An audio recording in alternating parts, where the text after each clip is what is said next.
நண்பர்களே, நம்ம ஊர்கள்ல ரொம்ப சாதாரணமா கடைகள்ல கிடைக்கிற நம்ம வீட்டு பெரியவர்கள்ல இருந்து பலரும் தினமும் பயன்படுத்திட்டு வர ஒரு விஷயம் தான் வெற்றிலையோட புகையிலை சேர்த்து போடுறது.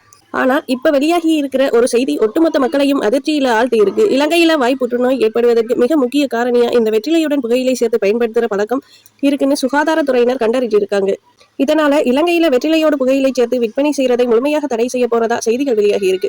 இன்னைக்கு இந்த வீடியோ மூலமா இந்த பழக்கத்தினால நமக்கு ஏற்பட போற ஆபத்துகள் என்ன, இதிலிருந்து நம்ம எப்படி பாதுகாத்துக் கொள்ளணும்னு ரொம்ப சுருக்கமா பார்ப்போம்.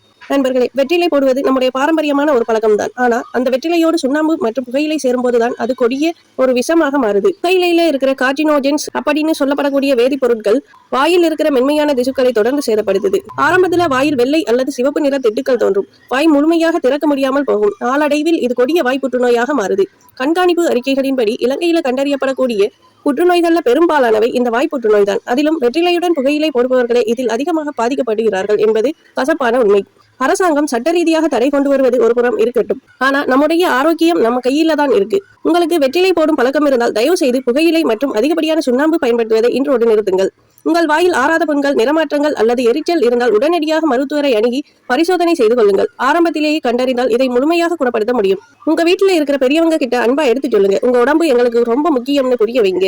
நண்பர்களே, ஒரு தற்காலிக போதைக்காகவும் பழக்கத்திற்காகவும் நம்முடைய வாழ்க்கையையும் நம்மை நம்பி இருக்கிற குடும்பத்தையும் நடுத்தருவுல நிப்பாட்ட வேண்டாம். நோயற்ற வாழ்வை குறையற்ற செல்வம். உங்க வீட்டுல யாராவது வெற்றிலை புகையிலை போடுறவங்க இருந்தா அவங்களுக்கு இந்த வீடியோவை உடனே ஷேர் செய்யுங்கள். அவங்களோட நல்வாழ்வுக்கு நீங்க செய்யற ஒரு நல்ல உதவியா இது இருக்கட்டும். நன்றி.